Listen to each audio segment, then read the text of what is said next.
नमस्कार, मी योगेश रेसिपीमध्ये तुम्हा सर्वांचं हार्दिक स्वागत आहे. भज्यांसाठी आपण घेतलेला आहे ओवा घेतलेला आहे, बेसन घेतलेलं आहे आणि आपण वरतून थोडं तेल टाकलेलं आहे, जेणेकरून भजे कडक करायचे. आपल्याला कढईमध्ये नरम भजे केले तर ते एकदम लगेच विरघळून जातात. त्याच्यासाठी आपण थोडं कडक भिजवलेलं आहे. दुसऱ्या याच्यामध्ये आपण ताक घेतलं आहे, ताकामध्ये आपण थोडंसं मीठ टाकलेलं आहे, बेसन टाकलेलं आहे. अशा पद्धतीने मिक्स करून घ्यायचं आहे, एवढं पातळ करायचं आहे.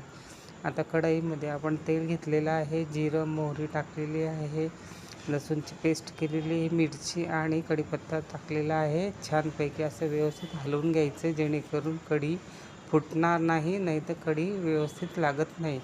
आणि आंबट गोड पाहिजे असेल तर गोडसाठी तुम्हाला त्याच्यामध्ये थोडी साखर मिक्स केली तरी चालेल. आता एकाकडे आपण कढईमध्ये तेल तापवलं आहे. आता भजे तयार करायला घेतलेले आहेत. आपण छानपैकी भजे तयार करायचे. बघा, याच्यामध्ये आपण थोडीशी चवीसाठी साखर टाकलेली आहे. छानपैकी मस्त उकळी येऊ द्यायची. त्याच्यानंतर कढीपत्ता आणि थोडंसं आपण वरतून बारीक चिरलेली कोथिंबीर टाकायची. छान ढवळून घ्यायचे, जेणेकरून खायला खूप टेस्टी लागेल. ही पौष्टिक आणि जळगाव स्टाईलची कढी आहे. आम्ही याच्यामध्ये मीठ वगैरे पण व्यवस्थित तुमच्या हिशोबाने टाकायचं आहे.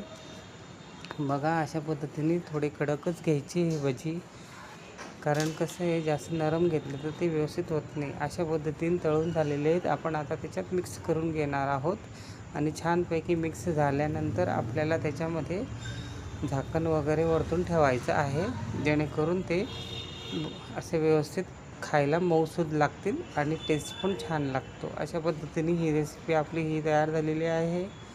तर तुम्ही नक्की करून बघा. खूप मेहनतीने मी व्हिडिओ बनवतो, तर तुम्ही लाईक, शेअर आणि सबस्क्राईब करायला विसरू नका. आता आपण एका पातेल्यामध्ये तांदूळ भिजवून ठेवलेले होते. आता दुसऱ्या पातेल्यामध्ये आपण तेल टाकलेलं आहे, थोडंसं मीठ टाकतो आहे. मीठ माझ्याकडचं ओलं झालेलं आहे, त्याच्यामुळे असं दिसतं आहे ते. तर तुम्ही छानपैकी उकळी आल्यानंतरच त्याच्यामध्ये तांदूळ ॲड करा. थोडंसं तेल वगैरे पण ॲड केलेलं आहे. छानपैकी उकळी आल्यानंतर त्याच्यामध्ये आपल्याला झाकण ठेवायचं आहे, जेणेकरून भात व्यवस्थित होईल. अशा पद्धतीने आपला छान बासमती तांदळाचा हा भात तयार झालेला आहे. छान गरमागरम खायला घेणार आहोत आपण. तुम्हीही नक्की तयार करून बघा. अशाच पद्धतीने भात शिजवायचा आहे तुम्हाला. बघा किती दाणेदार आणि मोकळा झालेला आहे, मला असंच आवडतं. आता आपण छानपैकी भातावर कढी वगैरे टाकलेली आहे. खूप टेस्टी आणि छान लागलं खायला. तुम्ही पण करून बघा. योगेश रेसिपीला अशाच पद्धतीने प्रेम करत राहा आणि लाईक शेअर करा. भेटूया पुढच्या रेसिपीमध्ये. तोपर्यंत बाय बाय आणि काळजी घ्या. धन्यवाद.